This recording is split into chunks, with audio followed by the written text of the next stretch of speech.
Fala galerinha, tudo bem com vocês? Chave do Enem no ar, você sabe, né? 19 horas, aqui no canal da Educação Adventista Brasil, toda quinta-feira, entra uma aula especial preparada com muito amor e carinho para você. E hoje é noite de Ciências da Natureza. Tá preparado? Tá preparado? Já pegou a pipoca? Pegou a sua apostila?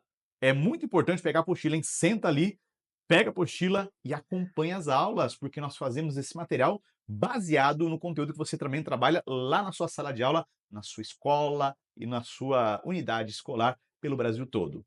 Preparadíssimos então? Então, lembrando, hein, nós teremos agora a aula ou as aulas de Ciências da Natureza. Depois das aulas, você não vai embora, porque nós teremos a correção dos exercícios de matemática. Combinado então? Então fica aí, senta aí, porque daqui a pouco, depois da vinheta, começamos então com as aulas e não vai embora. Tem correção no finalzinho. Beleza então?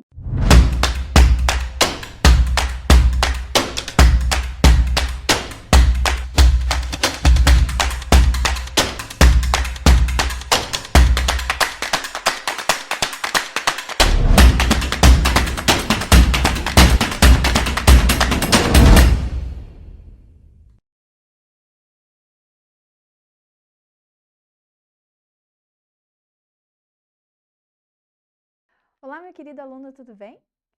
Hoje vamos para mais uma aula de Física do terceiro ano de ensino médio. A aula passada vocês assistiram, né? Nós vimos sobre cargas elétricas, processos de eletrização e força elétrica que há entre duas cargas. Hoje vamos falar sobre campo elétrico, o porquê que há uma força de atração para cargas diferentes e uma força de repulsão para cargas iguais. Vamos lá, então? Qual é a definição de um campo elétrico? É uma grandeza vetorial que mede a força elétrica que atua sobre uma carga elétrica. É uma região no espaço em que é afetado por uma carga. Como assim? Vamos comparar a Terra. A Terra tem a sua massa e ela atrai, por exemplo, a Lua e a Lua atrai a Terra, porque a Lua está no campo gravitacional da Terra. A mesma coisa é uma carga. Uma carga elétrica, ela tem umas linhas de campo ao redor dela, é intrínseco dela, faz parte dela. E uma carga elétrica, por exemplo, positiva, que um próton, ele tem linhas de campo elétrico, ó, saindo. A gente diz que ele é divergente. As linhas de campo elétrico, elas estão saindo de uma carga positiva. Olhem aqui a carga negativa. As linhas de campo estão o quê? Entrando. Então, ela é convergente. Então, divergente, porque ela está saindo das linhas de campo elétrico, e convergente para uma carga negativa. Então, ao aproximarmos uma carga positiva e uma carga negativa, elas vão interagir e gerar um único campo de atuação. E nessa vai haver o quê? Uma força de atração. E se eu pegar cargas de mesmo sinal? A mesma coisa. Então, as linhas de campo de cargas positivas estão saindo, linhas de campo de cargas negativas estão entrando. Então, por isso que vai haver uma força de repulsão para cargas de mesmo sinal. Mas e se eu aproximar da carga-fonte uma carga de prova? Como assim, prof? Eu pego uma carga que eu conheço se ela é positiva ou negativa e aproximo de uma carga-fonte. Quando eu pegar uma carga de prova positiva e aproximar da carga-fonte, olha o que vai haver: uma força, tá? Essa força aqui é uma força de repulsão. E este campo elétrico aqui, prof, está representando que campo elétrico? Da carga geradora, porque a carga da geradora tem um campo elétrico muito maior do que a carga de prova. Mas e se eu aproximar, então, a carga negativa de uma carga-fonte positiva? Vai haver uma força de atração. Mas vocês estão vendo aqui que o campo elétrico está no sentido contrário à força? Porque o campo elétrico é representado aqui pelo campo elétrico da carga-fonte. E se eu aproximar, então, se a carga-fonte for negativa e eu aproximar uma carga positiva, vai haver, ó, positivo com negativa, vai haver uma atração, vai haver uma força de atração. Porém, olha só a representação do campo elétrico. No mesmo sentido, na mesma direção, no mesmo sentido da força. Lembrando, força é uma unidade vetorial, possui módulo, direção e sentido. Campo elétrico também é uma unidade vetorial, possui módulo, direção e sentido. Então, a força e o campo elétrico estão no mesmo sentido. Por quê? Porque este campo elétrico aqui está sendo representado pelo campo elétrico da carga-fonte.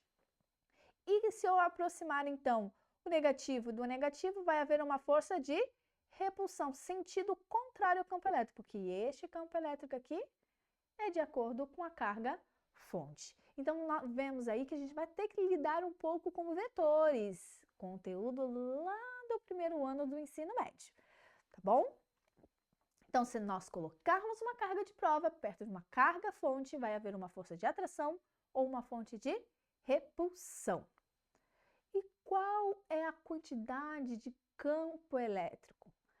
Qual é o valor deste campo elétrico? Este campo elétrico, olha lá, é proporcional à carga. O valor do campo elétrico também é uma unidade vetorial, mas a gente está lidando aqui com um módulo, tá bom?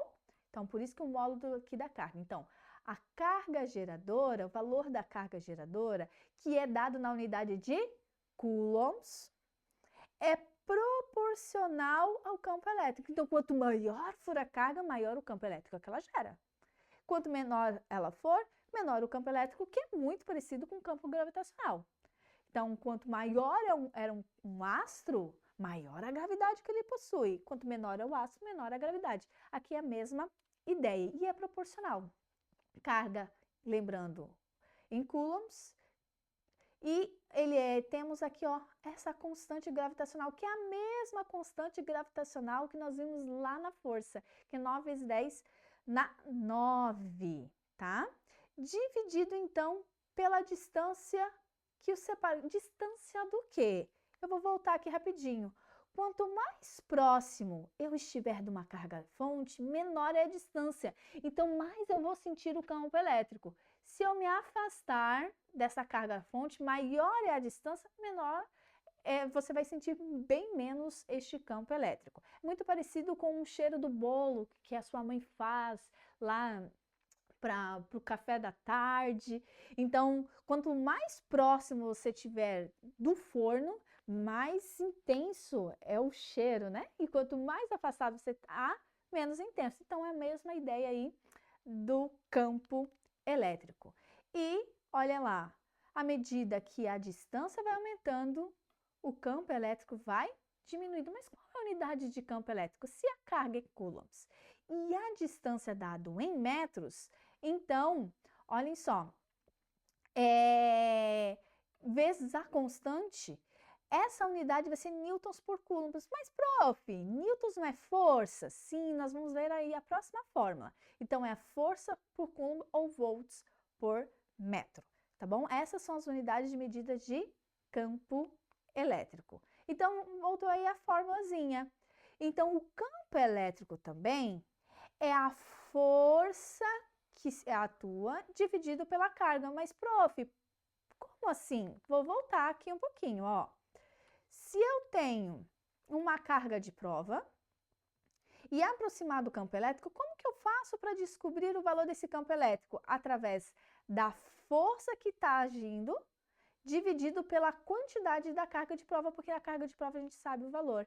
Então, campo elétrico nada mais é do que a força dividido pelo valor da carga de prova. Força dada em newtons, aí aparece o newtons, e carga é dada em coulombs, por isso que campo elétrico é newtons por coulomb. Só que se duas cargas estiverem uma próxima à outra, e ele perguntar o seguinte, olha, qual é a intensidade do campo elétrico num dado ponto? Fiquem bem ligados. Por quê? Porque aqui entra a parte vetorial. Então, se a carga positiva ele tem um campo elétrico divergindo, então ele tem aqui, ó, o valor dele que está divergindo.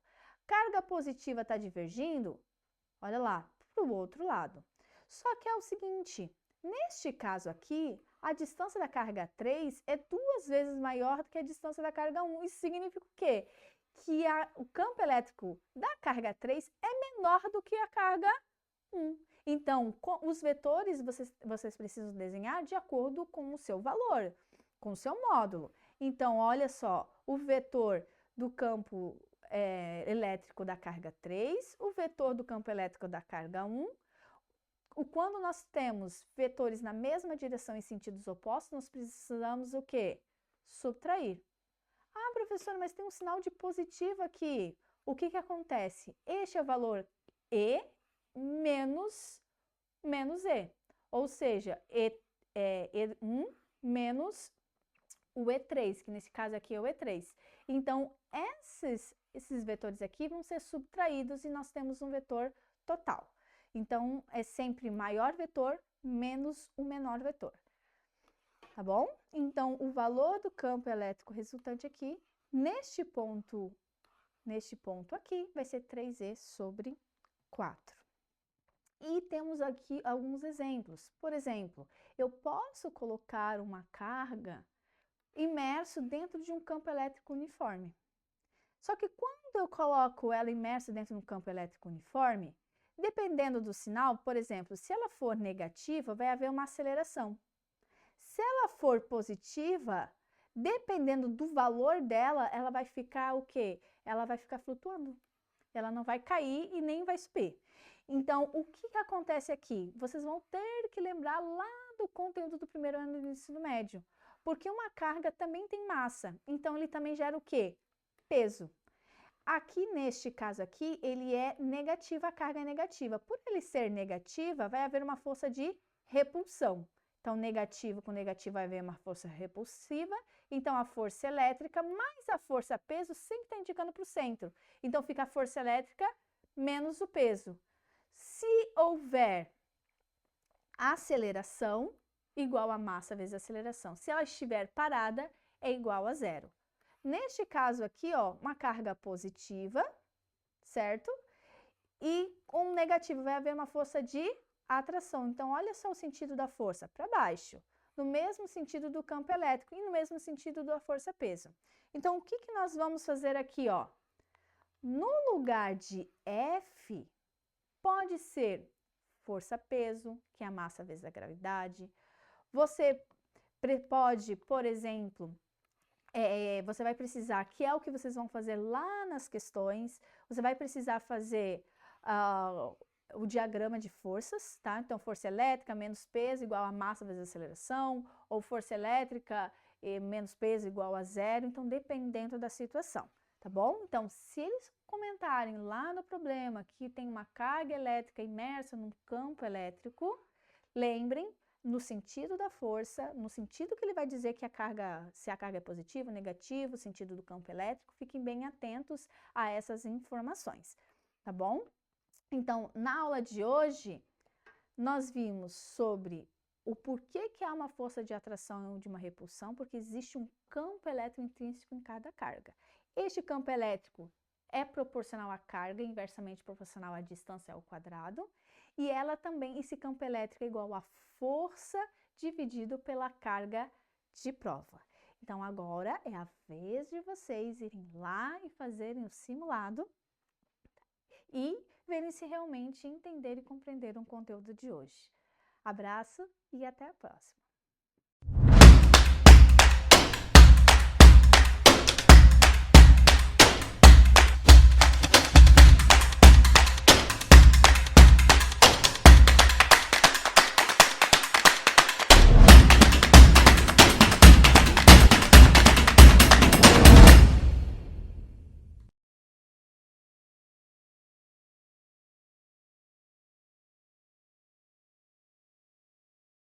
Boa noite, pessoal, tudo bem com vocês? Aqui é a professora Daniele. Nós estamos na segunda noite ali do bimestre com o conteúdo de Química do Chave do Enem. E o que nós vamos ver na nossa aula de hoje? Hibridização, classificação de hidrocarbonetos e nomenclatura dos hidrocarbonetos. Só que essa nomenclatura agora é um pouquinho mais aprofundada, ok? Então vamos lá. Começando com a hibridização, algo híbrido, algo que vai usar, vai misturar duas coisas diferentes e vai se comportar, né, de acordo com essa mistura. Então, o que acontece com o carbono? Nós sabemos, né, a química orgânica ela vai trabalhar, é a química do carbono, nós sabemos que ele é tetravalente, que ele faz 4 ligações, porque ele tem 4 elétrons na última camada, e essas ligações são ligações de compartilhamento, conhecidas como ligações covalentes. No processo de ligação desses átomos de carbono, ele vai formar estruturas estáveis. E essas estruturas estáveis, elas ocorrem mediante a hibridização, a organização dessas ligações. Então, por exemplo, eu tenho carbono que ele vai ser classificado como hibridização do tipo sp3. O que seria isso, né? Então, eu vou misturar um orbital s com 3 orbitais p. Esse tipo de hibridização ele só acontece em carbonos que fazem as 4 ligações bem separadinhas, 4 ligações simples. E aí eu acabo sempre ensinando para os meus alunos, ó, aqui é o carbono, certo? Então você vai separar as 4 ligações, ó, ligação com hidrogênio, ligação com carbono, ligação com hidrogênio, ligação com hidrogênio. E você tem 3 espaços vazios. Então, esse carbono que faz as ligações bem separadinhas, a hibridização dele é sp3, porque eu tenho 3 encaixes. Consequentemente, se ele tem a hibridização do tipo sp3, na sua forma geométrica, para formar uma estrutura mais estável, é a forma de um tetraedro, né? Tetraédrica. E aí ele vai formar aquela base triangular e vai ser um pouquinho mais alongado, certo? O outro tipo de hibridização é quando o carbono ele mistura 3 orbitais ali, só que ele deixa um puro. Então ele vai misturar um orbital s com outros 2 orbitais p, mas vai deixar um p puro ali que vai ser compartilhado 2 vezes. Então é quando o carbono ele faz uma ligação dupla. Então você tem lá o carbono, ele faz 4 ligações. Uma dupla quer dizer que ele está compartilhando 2 vezes com o mesmo átomo. E as outras 2 bem separadinhas. Então, agora eu tenho 2 espaços vazios. Se eu tenho 2 espaços vazios, o que eu tenho? Hibridização do tipo sp2. Mas ele ainda pode se combinar de uma outra forma, que é quando ele faz uma ligação tripla. Quer dizer que ele vai misturar um orbital com um orbital s com um orbital p, e os outros 2 orbitais p ele vai deixar puro, ele não vai misturar, ele vai compartilhar uma segunda e uma terceira vez com o mesmo átomo, certo? Então, vai nos dar uma forma geométrica linear, a sp2 vai nos dar uma forma geométrica trigonal plana, no plano, não é algo tridimensional, tanto que na representação que está aqui no quadrinho, né, na tabelinha, vocês podem ver que a única que tem o pontilhado ali com hidrogênio ou a ligação mais em negrito ali em destaque é a tetraédrica, já que ela é uma configuração espacial tridimensional. E nós temos a trigonal plana, que é um triângulo no plano, que então todas as ligações são representadas por traços simples. E a linear também, é uma linha, né? Então ela está no plano, então ela também é representada por traços simples. Quando o carbono, então, ele apresenta a hibridização do tipo sp, quer dizer que aquele átomo de carbono, ele compartilhou 1, 2, 3 vezes, eu vou fazer para cá porque para mim é mais fácil, 1, 2, 3 vezes com o mesmo átomo. Então, aqui está o outro átomo, ele compartilhou só com ele. E o outro compartilhamento é quando ele misturou o orbital. Então, ele só tem um espaço vazio. Nesse caso, o tipo de hibridização dele é sp. Mas a quarta e última forma de organização desses carbonos para uma estrutura mais estável é quando esse átomo de carbono, por exemplo, ele faz 2 ligações duplas. Então, aquele carbono que eu estou analisando, ele vai compartilhar 2 vezes com esse elemento, com esse átomo, e 2 vezes com o outro átomo. Então, ele vai fazer essas 2, né? Ele vai misturar ali um orbital s com um p, e o restante ele vai compartilhar uma segunda vez. Nesse caso, a geometria também é linear, eu tenho um único espaço vazio, então ele também é, né, hibridizado, apresenta a hibridização do tipo sp, ok? Então é só uma forma ali, né, na prova, né, eles falam, Pro, na prova eu vou ficar lá com o dedo assim, tudo bem, não tem problema, vai lá, é uma forma de te ajudar a lembrar da hibridização, tá? Mas o que que é isso? É uma mistura de orbital. Então, eu preciso olhar para a molécula, olhar para o carbono, porque a hibridização eu vou analisar carbono por carbono. Então, eu vou olhar para aquele carbono e vou identificar, olha, esse carbono só está fazendo ligações simples. Então, ele é hibridizado sp3. Ah, esse carbono aqui tem uma dupla, sp2. Esse carbono está fazendo uma tripla, sp, ok? Então, normalmente, o exercício, ele acaba trazendo para vocês uma molécula e ele pergunta a quantidade de carbonos hibridizados sp, sp2 ou sp3, ok? Então, sempre atentos. Quando ele pede quantidade, eu tenho que olhar carbono por carbono, tá bom? Então, a hibridização é para cada átomo de carbono que compõe a molécula. Além, né, da hibridização, eu tenho que formas de representar, porque eu nem sempre eu vou colocar todas as ligações expostas ali, porque quanto maior a molécula, mais volume ela vai tomando ali na hora de desenhar. Então, nós precisamos, né, lembrar que eu posso representar essas moléculas orgânicas usando a fórmula molecular. Então, eu tenho os elementos que estão presentes e a quantidade, né, de cada elemento. Então, para o carbono, nesse caso, eu vou ter 3 átomos de carbono para 6 átomos de hidrogênio, e eu tenho uma determinada molécula. Quando eu quero, passo da fórmula molecular e vou para a fórmula estrutural, estrutura. Quando você vai lá olhar um planejamento de uma construção, você tem a planta estrutural, que ela vai fornecer para vocês todos os pilares, aonde vai estar cada coisinha ali que vai sustentar a estrutura da casa. É a mesma coisa, eu tenho todas as informações, eu sei quantos carbonos, quantos hidrogênios. Aí eu vou montar a estrutura para ver exatamente onde está cada ligação, cada pilarzinho ali que vai sustentar aquela molécula, ok? Então, eu vou sempre lembrar que o carbono ele tem que fazer 4 ligações. Se o exercício me deu a fórmula molecular, eu não posso, em hipótese alguma, aumentar a quantidade de carbono ou de hidrogênio ou diminuir. Eu tenho que trabalhar com a quantidade que o exercício forneceu. Nesse caso, se ele forneceu 3 carbonos e 6 hidrogênios, eu vou trabalhar com o que eu tenho. E aí, olhando na hora de representar, é possível identificar que vai faltar uma ligação, vai faltar um hidrogênio. Não quer dizer que vai faltar um hidrogênio, quer dizer que um carbono, né, entre 2 carbonos está acontecendo ali uma segunda ligação, um segundo compartilhamento. Então, sempre atentos, né? Eu não posso acrescentar ligações e não posso acrescentar átomos, tá? Quando o exercício já me dá a fórmula bastão, que é uma outra forma de representar, que é a mais usada, eu não posso sair acrescentando ligação, eu tenho que entender como que é essa fórmula bastão.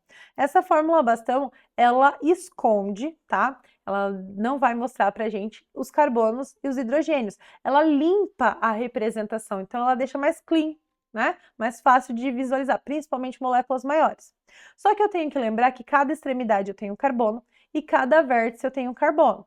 Só que as ligações com o hidrogênio ele não mostra. Então, eu tenho que lembrar também que o carbono ele está fazendo 4 ligações. Se eu só estou enxergando uma, as outras 3 são com hidrogênio, que eu não preciso representar, mas que eu tenho que entender. Tá ali, tá acontecendo, esse carbono tá estável, então tem hidrogênio ali. Eu não posso sair ali e colocar uma ligação nova, tá? Então, tem que tomar muito cuidado com os detalhes.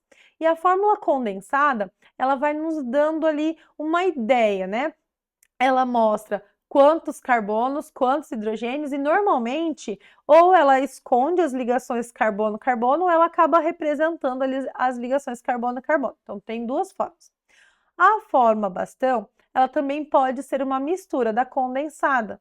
Então, nas extremidades, o exercício pode te fornecer uma molécula que na extremidade ele vai mostrar o carbono que tem e a quantidade de hidrogênio ligado a esse carbono. Na fórmula bastão, elementos que não são carbono e hidrogênio, eles têm que aparecer, tá? Então, se eu tenho oxigênio, nitrogênio, enxofre, fósforo, por quê? Porque a única coisa que não aparece é carbono e hidrogênio. Mas, se o hidrogênio estiver ligado ao oxigênio, por exemplo, aí precisa aparecer, porque daí eu também não sou, né, adivinho, eu preciso saber ali o que está ligado, o que está estabilizando aquele oxigênio, tá bom? Na química orgânica, principalmente nessa primeira parte da química orgânica, são os detalhes. O detalhe faz toda a diferença. Então, contar a quantidade de carbono, contar a quantidade de hidrogênio, tá? Sempre atento a esses pontos.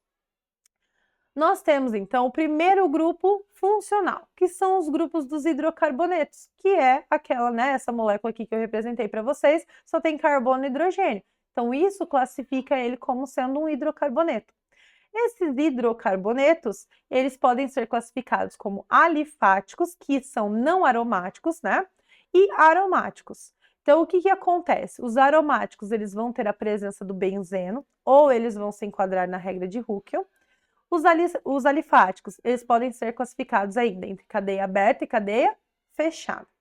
Cadeia aberta, alcano, alceno e alcino. Esses alcanos são hidrocarbonetos de ligações simples entre os carbonos. Alcenos, ligações, pelo menos uma ligação dupla, né? Uma ligação dupla entre os carbonos. E os alcinos, uma ligação tripla entre os carbonos. E a cadeia fechada, eu vou ter os cicloalcanos, que são ciclos de ligações simples, e cicloalcenos, que são ciclos que tem pelo menos, né? Vai ter uma dupla ligação.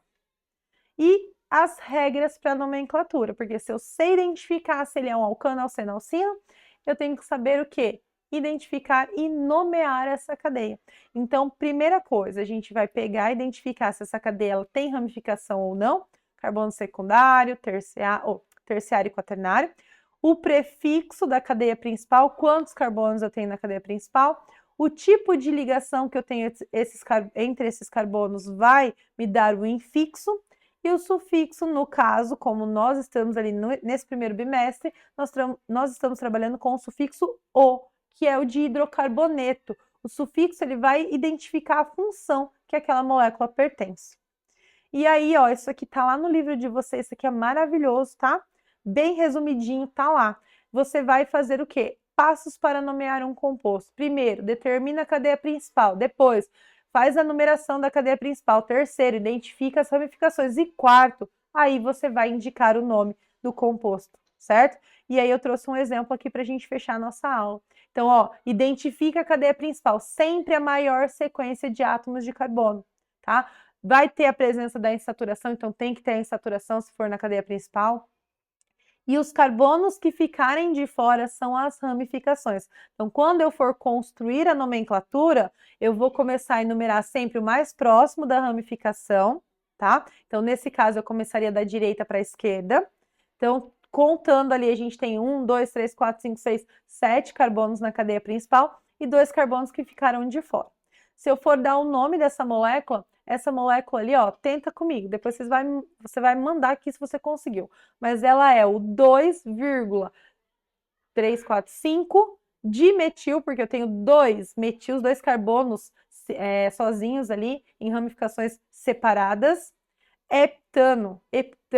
Essa molécula aqui, ó, entre os carbonos eu só tenho tracinho simples. Então, ela é classificada como um alcano.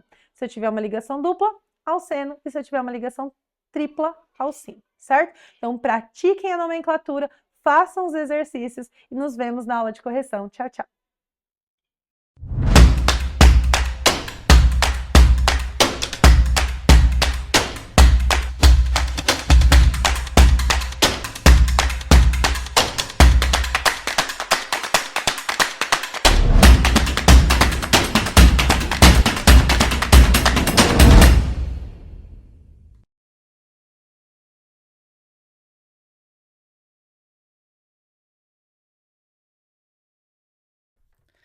Fala, galeguinha! E aí, como que vocês estão? Espero que vocês estejam bem. Algumas semanas aí depois do simulado de Ciências da Natureza e de Biologia, nos encontramos novamente para falar sobre alguns pontos altos da disciplina de Biologia agora nessa segunda fase, falando sobre o módulo 2, né, que você aí, se já fez a prova ou está estudando para a prova, matéria do conteúdo da nossa avaliação, né, e veja que coisa mais linda, gente, vocês estão vendo esse vídeo? Olha a sinapse acontecendo, cara, sinapse é o tema dessa aula, é o tema do que nós vamos falar agora, né, pelo menos na primeira parte ali, então... A gente vai discutir um pouquinho a respeito da sinapse, da função dos neurotransmissores, tem o S perdido ali, faz de conta que tá junto, e algumas funções cerebrais. Obviamente, gente, é bastante coisa. Eu selecionei algumas que eu julgo que são as mais importantes, né? E vamos então fazer essa revisão zona. Então, olha só que legal essa frase que eu achei num artigo. A referência tá ali embaixo se você quiser ler um pouquinho mais. A história da vida de cada um constrói, desfaz e reorganiza permanentemente as conexões sinápticas entre os bilhões de neurônios que constituem o cérebro. Ele tá falando aqui, gente, de neuroplasticidade, ele tá falando aqui de poda sináptica, ou seja, o nosso cérebro, ele é extremamente ativo, ele é um dos órgãos que mais tem água, que mais gasta energia do corpo, justamente porque ele tá em atividade 100%, ele não desliga, né? E toda vez que a gente aprende, você tá me assistindo, você tá anotando coisas, tá vendo no livro, você aprende, o teu cérebro vai criando novas conexões. É por isso que é importante a gente ler, a gente escrever, a gente fazer esquema, porque a gente vai desenvolvendo várias habilidades, a gente vai usando habilidades distintas.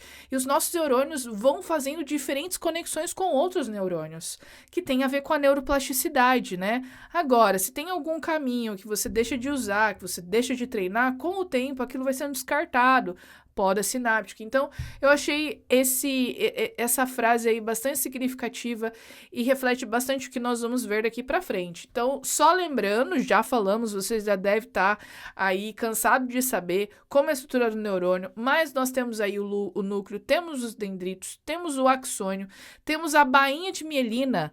Olha só, por que é importante a bainha de mielina? Primeiro, a bainha de mielina, nós temos o aumento da velocidade do impulso nervoso, porque ela é isolante elétrica, então o impulso ele salta, é o impulso saltatório, né? Se você tem, por exemplo, tem pessoas que desenvolvem algumas doenças, tem uma doença autoimune, por exemplo, a esclerose múltipla, em que a pessoa ela vai tendo dificuldade de produzir essa bainha de mielina, e isso vai ter consequências na transmissão do impulso nervoso. Então, com o tempo, algumas funções vão ficar afetadas, vão ser atingidas, né? Então, a bainha de mielina é bastante importante para que o impulso nervoso chegue ali no terminal do axônio, que vocês estão vendo, e aconteça a famosa sinapse. Então, a gente tem aqui, peguei esse desenho, e olha só que interessante. Aqui você tem o final ali, o terminal do axônio, e você tem o dendrito, né? Deixa eu ver se eu consigo usar aqui a caneta para ilustrar.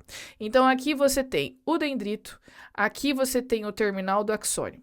E aqui eu coloquei umas flechinhas, olha só. Você tem o neurônio pré-sináptico, que é aquele que está trazendo o impulso, e você tem o neurônio pós-sináptico, que é aquele que vai receber as informações, né? O que vai acontecer? Chegando o impulso ali, essas vesículas com neurotransmissores vão chegar na membrana e vão liberar os neurotransmissores nesse espaço aqui, que é chamado de fenda sináptica.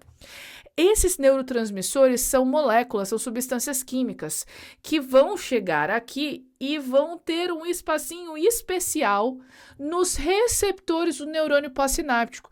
Então, esse neurotransmissor, ele vai encaixar no receptor e vai ter um efeito que vai ser processado pelo corpo celular, certo? Essa substância química, esse neurotransmissor, caracteriza a sinapse química, que é a sinapse que nós fazemos, né? Depois que o estímulo cessa, esses neurotransmissores que sobram aqui na fenda sináptica, eles vão ser degradados por enzima. Então, por exemplo, tem uma enzima chamada acetilcolinesterase que degrada a acetilcolina que sobra ali na fenda sináptica quando o estímulo cessa, tá?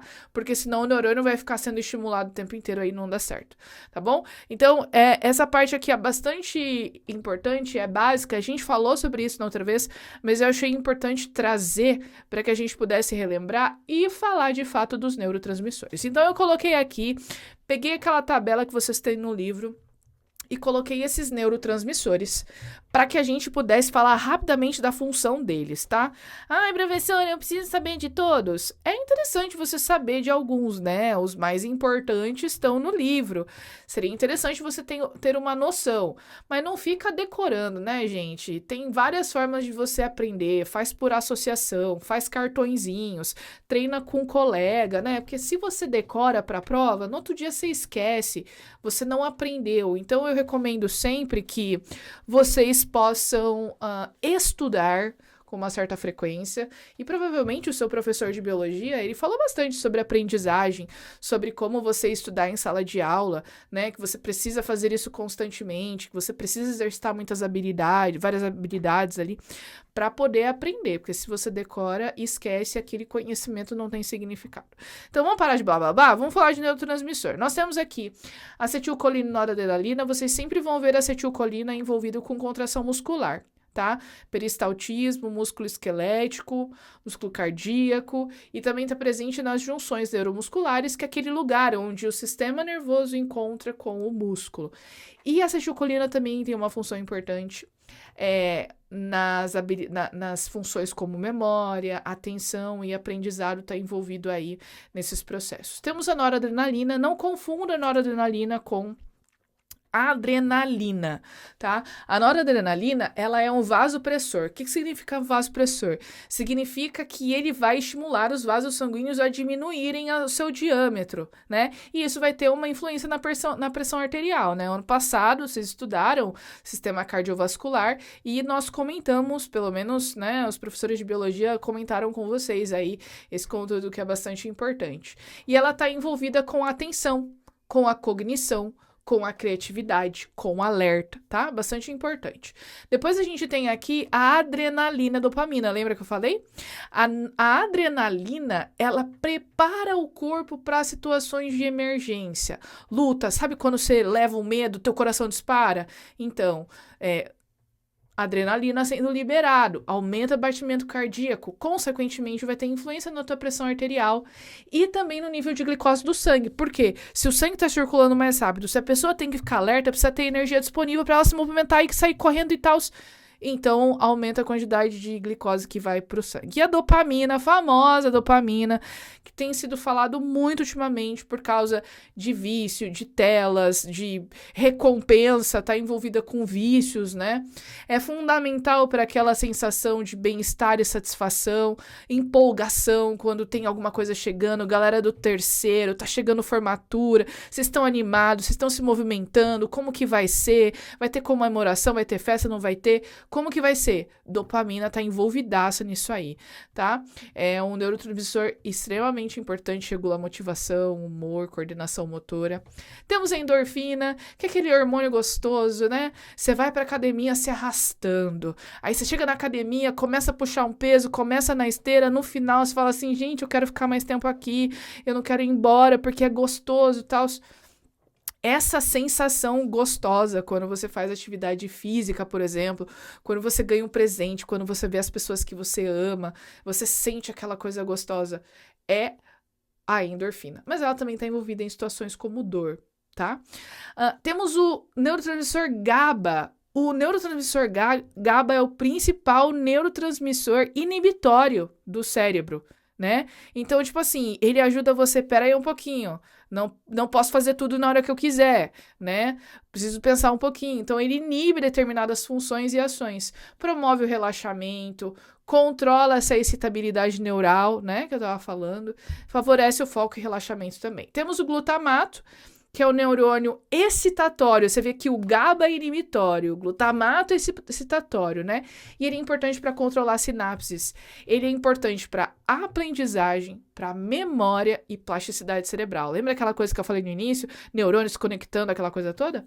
Então, melatonina, né? Quantas pessoas aí tomando melatonina porque tem dificuldade de dormir à noite? Então, você toma ali alguns comprimidinhos. Quando vai chegando a hora de dormir, você relaxa e dorme tranquila. Lembrando que a melatonina, gente, ela é um neurotransmissor que está envolvido no nosso ciclo circadiano. Então, o que acontece é o seguinte, vai diminuindo a luz do dia, o nosso nervo óptico ele vai sentindo essa diminuição do estímulo luminoso porque a luz do sol vai indo embora e começa a ativar mecanismos de liberação de melatonina para você relaxar. Então, é aquela hora que à noite você começa a sentir um soninho. Então, o ideal é aquela coisa da higiene do sono, você vai pro teu quarto organizado, limpo, cheiroso, você tá de pijama, você senta na cama, você pega um livro para ler com uma luz um pouco menor, teu sono vem, você obedece o teu corpo e dorme. Aquela noite de, sei lá, 8, 9 horas de sono, no outro dia você tá pronto pra luta, pessoal. Não negligenciem o sono de vocês. Não fiquem até tarde da noite com a luz na cara. Se você fica com a luz da tela o tempo inteiro, computador, celular, TV, esse estímulo luminoso ele não cessa. Aí teu corpo tem dificuldade para entender que tem que liberar melatonina. E quando a melatonina vem, quando o sono vem, se você continua com a tela ligada na cara, assim, com aquela luz vindo no olho, você vai perder aquelas fases iniciais em que você iria dormir, passar por todas aquelas fases do sono, e aí você simplesmente desperta.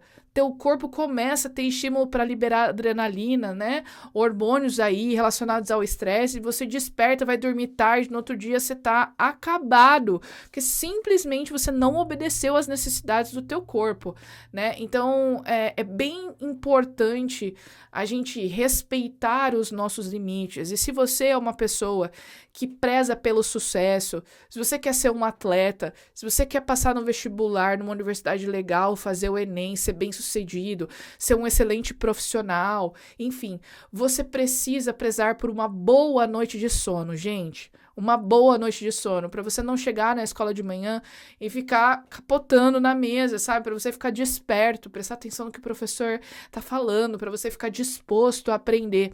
Se você não dorme bem à noite ou se você vai dormir muito tarde, você tem prejuízos nessas suas capacidades cognitivas e você não está 100% do teu potencial, né? Você poderia dar mais, cara, mas como você não dormiu bem, você não rende. Então, cuide bastante, né? Nós temos aí os remédios naturais que a gente gosta de falar na escola, os 8 remédios, né? Um deles é o sono, que é extremamente importante. Bom, parou o sermão, né, galera? Vamos seguir. Ocitocina é o hormônio do amor, promove vínculo social, é aquela coisa que faz você ter um vínculo com a pessoa que você ama. Se você já tem namorado, com a tua família, com teu tio, com a tua tia, né, com os teus primos, com os teus amigos. É inclusive importante quando a mulher tem trabalho de parto. E é um hormônio que ajuda nas contrações uterinas, né? Liberar o leite materno. Então, a primeira vez que a criança vem nos braços da mãe e começa aquele estímulo de sucção, tem a liberação de ocitocina, que auxilia a fortalecer o laço entre a mãe e a criança, né? Bastante importante. Temos a serotonina, um hormônio importante para regular o humor, sono, apetite, temperatura corporal, é fundamental para a sensação de bem-estar, e a maior parte, acredite se quiser, serotonina é produzido no intestino, né? Então, veja que interessante. E os níveis dessa serotonina podem ser influenciados pela exposição à luz solar, né? Então, um outro remédio natural, a luz solar, bastante importante. Então, a gente tem aqui, finalizando, pessoal, eu quero, daquelas funções cognitivas ali, aquelas funções do nosso cérebro, executivas que a gente viu, eu quero falar de duas partes importantes. Primeiro, a memória. Por que memória? Porque eu quero falar de Alzheimer para vocês. Tenho visto que tem aumentado o potencial de cobrar essa doença em questões, de repente, concurso, Enem, vestibular. Então, é importante. Lembra que para você memorizar algo legal, você precisa passar por alguns estágios, né? Eu fiz o resumo ali, ó. Assimilação, compreensão, armazenamento. Você precisa resgatar aquilo que você aprendeu constantemente. Você está estudando para a prova.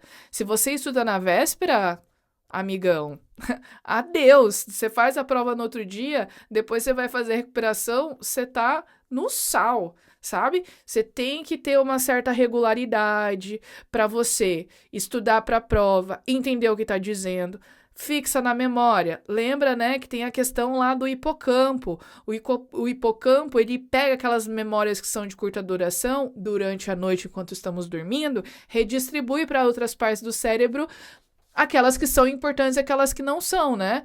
Então, e você precisa resgatar isso sempre, você precisa revisar isso sempre. Isso ajuda na fixação. Então, a gente tem alguns fatores. A atenção influencia na memória. Você está prestando atenção no que eu estou falando aqui? Ou você está mexendo no celular, no WhatsApp? Se você estiver no celular, você não vai conseguir lembrar daquilo que eu estou falando. Referências prévias. Você associa com coisas que aconteceram no passado, por exemplo. Grau de interesse. Você está curtindo isso aqui ou você está fazendo só porque alguém mandou você fazer? Você está interessado? Isso ajuda bastante a memorizar. Emoções, né? Então, aquele professor que você curte, normalmente é um professor que você gosta da matéria. Você tem um vínculo com aquele professor, você gosta. Isso ajuda bastante no aprendizado, inclusive, né? Estímulos e sentidos. E aqui eu queria falar um pouquinho do Alzheimer, porque o Alzheimer é uma doença que está envolvida especialmente com a questão da memória, que esses sintomas são bem marcantes, né? Então, quais que são aí os sintomas do Alzheimer? A gente tem lapsos da memória a curto prazo, você tem comprometimento dos aspectos cognitivos, você tem comprometimento da linguagem e coordenação motora, a pessoa basicamente faz um Benjamin Button ao contrário, sabe? Chega um momento em que a pessoa ela não lembra nem que ela pode ir ao banheiro, que ela escovar o dente, lembra de coisas que estão muito próximas, né? Às vezes ela recupera um negócio que tá lá no passado, mas coisas que estão muito recentes ela tem dificuldade. Algumas causas, isso é muito importante para questões relacionadas ao funcionamento do cérebro, questões cognitivas, enfim. Nós temos um componente, um aspecto genético. Alguns estudos já têm mostrado que lá no gene 21 lá no cromossomo 21 tem um gene que produz um precursor de uma proteína que é chamada de beta-amiloide, que está envolvido com a formação de placas e que ajuda, né, na degeneração, no desenvolvimento da doença. Então, você tem um componente genético muito importante. Se você tem pessoas na sua família que têm Alzheimer, as suas chances são maiores. Significa que você vai ter? Lógico que não. Genética não é futuro determinado. Você tem chances de ter, né? Mas, comparado com quem? Comparado com a população, com uma pessoa que não tem ninguém na família, por exemplo. Não significa que você vai ter de fato, certo? Surgimento de placas, né, que eu falei, placas que são exatamente formados por essa proteína beta-amiloide e a interação desses fatores com o ambiente fisiológico. A pessoa não se alimenta direito, não faz atividade física. Gente, atividade física previne muitas doenças, tá? Então, infelizmente, não há cura, mas há como tratar. Existem remédios que atrasam o desenvolvimento e a degeneração. E olha só que imagem interessante, gente. Veja como aqui, comparando com o cérebro, esse aqui é o cérebro saudável, né? E veja aqui como é o cérebro de alguém que tem Alzheimer. Veja como a região do hipocampo, que tá aqui, veja como essa região ela fica atrofiada. Uma pessoa que tem Alzheimer, hipocampo é essa aqui, ó. Aqui. Ó, veja como ele tá atrofiado em relação ao outro. Por isso que a pessoa tem bastante dificuldade com a memória. Essa região lateral aqui, veja como o córtex fica menor, né? Então, especialmente o hipocampo é bastante prejudicado. Como eu falei, o hipocampo é a principal parte do cérebro que coordena essa questão da memória, né? Eu quero falar aqui de autismo rapidamente, tem a ver com essa questão das funções executivas, né? E eu não vou me aprofundar, lógico, né? Mas eu quero só alguns pontinhos. Então, o autismo é o transtorno de neurodesenvolvimento.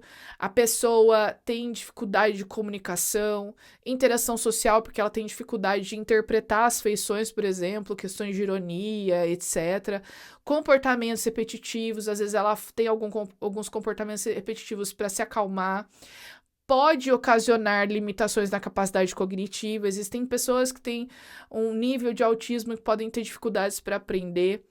Tem pessoas que não, que são tranquilas, que têm uma capacidade normal.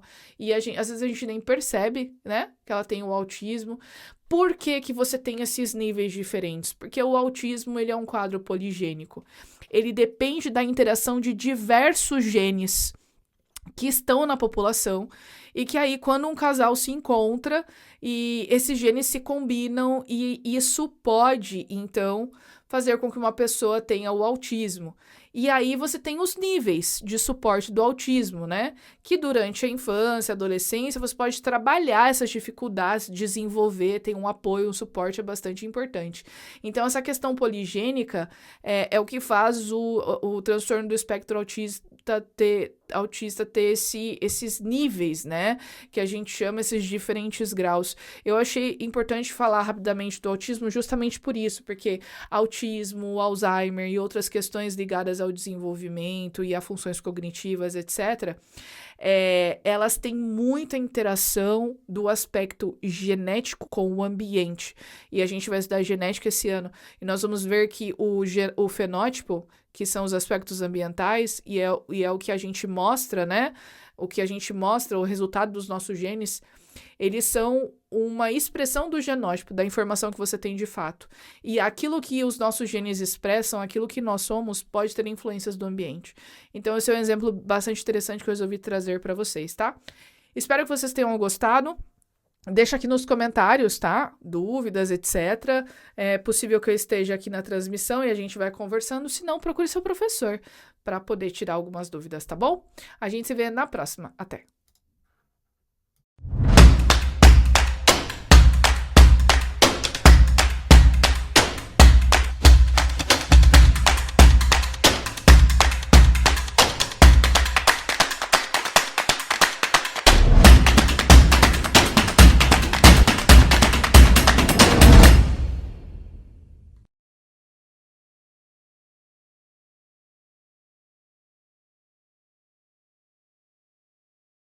Olá, meus alunos, tudo bem? Seja bem-vindo para a nossa resolução do exercício do simulado, que foi fantástico, bem legal, falando sobre progressão geométrica. Esse é o momento especial que você tem de ver se acertou, se errou e o que você pode melhorar nos seus cálculos. Vamos lá? Primeira pergunta é da Universidade Federal do Rio Grande do Sul, 2018, ela falava assim: considere a função real f definida por 2 elevado a menos x, o valor da expressão, e ela te dá a expressão f de 0 mais f de 1 mais f de 2 até o f de 100 é. Gente, é uma questão clássica de progressão geométrica. Você não vai ficar fazendo para x igual a 0, para x igual a 1, você vai perder tempo. Então, aplica a progressão e seja feliz da vida, beleza? Observe que a gente encontra um padrão até x igual a 3, porque x igual a 0 vai ficar 2 elevado a 0, que é 1. Para x igual a 1, 2 elevado a menos 1 fica 1 meio. Para x igual a 2, fica elevado a menos 2, fica 1 quarto. E assim sucessivamente. Então a gente consegue encontrar um padrão. Se a gente quer achar onde é até a centésima, basta fazer a centésima primeiro cara.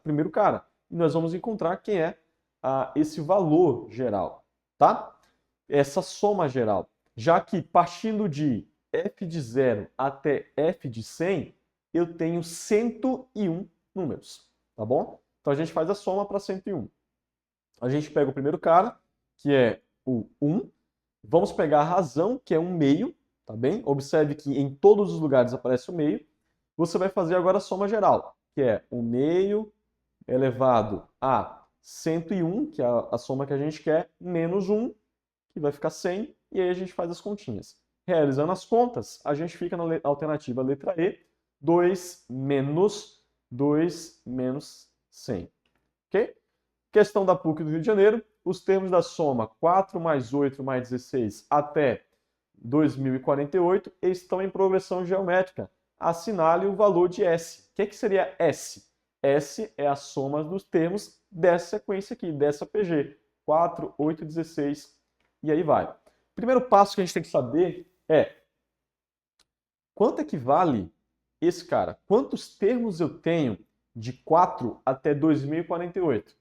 Professor, como é que eu vou descobrir quantos termos tem? Aplica a fórmula do termo geral. O que é que diz a fórmula do termo geral? O primeiro cara vezes a razão elevada ao número de termos menos 1 me dá quem é a soma geral. Eu já sei quem é a soma geral.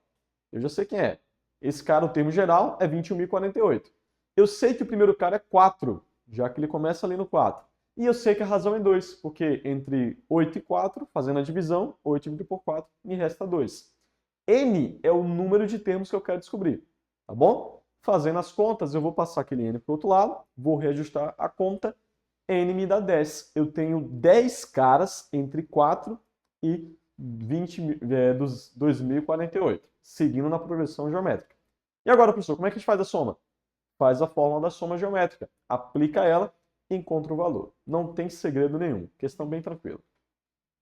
A questão 3, ela te dá uma progressão aritmética crescente e a progressão geométrica B1, B2, B3, 3 decrescente, da qual razão que, de modo que o A3 da aritmética é igual ao B3 da geométrica e que o valor da razão R da aritmética é igual a 3 vezes a da geométrica.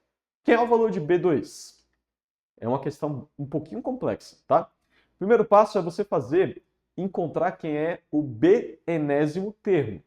Você vai achar esse cara, fazendo para os demais valores. Após achar esse cara, você vai recair lá na nossa razão, naquela igualdade que ele te deu, fazendo a razão e fazendo essa comparação. Realizou a comparação, vai chegar na equação do segundo grau. Vai resolver essa equação e vai encontrar a razão, que é 3 meios. Agora que você já sabe quem é esses caras, você volta para achar B2. Achou B2, vem para o último cara, que é fazer o AN, né? O enésimo termo dessa progressão. Compara os dois, encontra o valor e vai achar que o termo dessa progressão é 7. Então a gente tem 7 termos aí dentro. Questão de número 4. Em uma fábrica de automóveis foram produzidos 200 carros no mês de fevereiro. Em junho do mesmo ano foram produzidos 3.200 carros. Presta atenção. Sendo que a quantidade de carros produzidos entre fevereiro e junho formam uma progressão geométrica crescente. Presta atenção, ela é crescente. A produção de carros no mês de abril desse mesmo ano foi de quanto? A gente vai pegar primeiro o A1, que seria o primeiro termo dessa produção, que foi 200, tá? E a gente tem o quinto termo, que é o mês de junho. Lembre que de janeiro a junho a gente tem 5 meses aí, que é 3.200. E a gente vai ter agora um número N de possibilidades. Quantos caras, quantos termos a gente teve? 5. Só brincar. Aplica a fórmula do AN e vai achar quem é esse cara, tá? 3.200 é igual a 200 vezes a razão, que eu não sei quem é, tenho a menor ideia quem é esse cara, elevado a 5 menos 1. 5 é o número de termos lá dentro.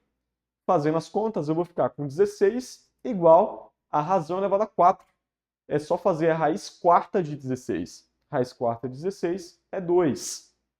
E agora, professor, o que é que eu faço? Vou lá e encontro quem é esse cara do termo do mês em questão, que é o mês 3, né? O mês 3 ali que nós desejamos.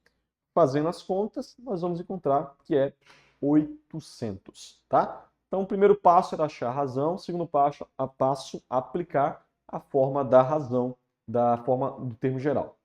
Ok? Faz a razão, aplica a fórmula do termo geral, encontra o valor. Quinta questão, ele diz que um site de empresa foi inaugurado no primeiro dia do mês de dezembro e recebeu 3 acessos. No segundo teve 9 e no terceiro teve 27. E assim por diante. Em que dia de dezembro ele obteve esse valor? Fácil, é uma aplicação constante da fórmula do termo geral. Aplica e vai encontrar o número de termos para encontrar. Tá bom? Na questão 6, ele quer saber qual será a progressão dessa ordem. O que é que você vai fazer? Veja que da primeira para a segunda imagem, a gente tem um triângulo que foi dividido em 4 partes. Okay? E dessas 4 partes, 3 estão coloridas. Logo, essa proporção é a progressão geométrica de razão 3 para 4. Tá bom? Na questão de número 7, uma questão muito atual, ela diz que durante a pandemia de Covid-19, percebeu-se que o número de pessoas contaminadas aumentava em progressão geométrica de razão 1,5. Em uma semana para outra, na cidade de Mazolândia, se um determinado dia há 120 habitantes contaminados, supondo que a produção seja mantida, na quarta semana, o número de contaminados será de quanto? Fácil, é só você aplicar a fórmula do termo geral, tá? Por quê, professor? Ele quer saber quando estiver na posição 4. Quando estiver nessa posição 4, qual vai ser o valor? Você aplica o termo geral e encontra o valor de infectados. Beleza? A oitava pergunta, ela diz uma progressão geométrica, possui o primeiro termo igual a 5 e a razão igual a 3. Quem é o sexto termo? Gente, easy também. Você vai aplicar de novo a fórmula do termo geral. Ele quer saber quem é o sexto elemento dessa progressão. Bom? A nona pergunta, ele te dá essa progressão e ele quer saber a soma dos 10 primeiros caras. Soma do termo geral. Aplica a fórmula dela, utilizando cada um, sabendo quem é a razão. Como é que eu encontro a razão, professor? Sucessor dividido pelo antecessor te dá essa razão. Faz as continhas e chega no valor exato. Para esse caso, alternativa letra D. E a gente finaliza com a questão do Enem de 2024, atualizadíssima. Uma questão muito interessante foi sobre progressão geométrica. Ela diz assim: uma criança utilizando o aplicativo escreveu uma mensagem para enviar a um amigo. Essa mensagem foi escrita da seguinte forma. Veja, no primeiro visor você tem 3 emojis, no segundo você já vai ter 6 e no último você já vai ter 12. Aí ele fala: uma criança seguiu copiando e colando, tal, em seguida enviou a mensagem. Qual foi o total de figurinhas contidas na mesma mensagem, nessa mensagem enviada? Observe, a primeira você tem 3, na segunda você tem 6. Só que o que é 6? 6 pode ser escrito como sendo 3 vezes 2. Na terceira você já tem 12, que pode ser escrito como 3 vezes 4. Só que 4 também é escrito como sendo 2 elevado a 2. O que a gente percebe? Você sempre vai pegar o número 3, ok? E vai multiplicar por 2 elevado à posição que está faltando. Quer ver? Menos uma posição. Por exemplo, se na terceira posição é 3 vezes 2 elevado a 2, ou seja, posição 3, potência 2. O que vai acontecer na 20ª? Vai seguir o mesmo padrão. Vai ser 3 vezes 2 elevado a 20 menos 1, que nesse caso é 19, tá? Se a posição é 20, eu vou pegar sempre a antecessora 20. Nesse caso, 19. A gente vai seguir o modelo do padrão das 3 primeiras para identificar como é que vai ficar na 20ª etapa. Tá bom? Seguindo nessa lógica, nós temos aí a alternativa letra A para a nossa resolução. Amigos, ficamos por aqui. Espero que você tenha mandado muito bem. Forte abraço. É isso. Até mais. Tchau.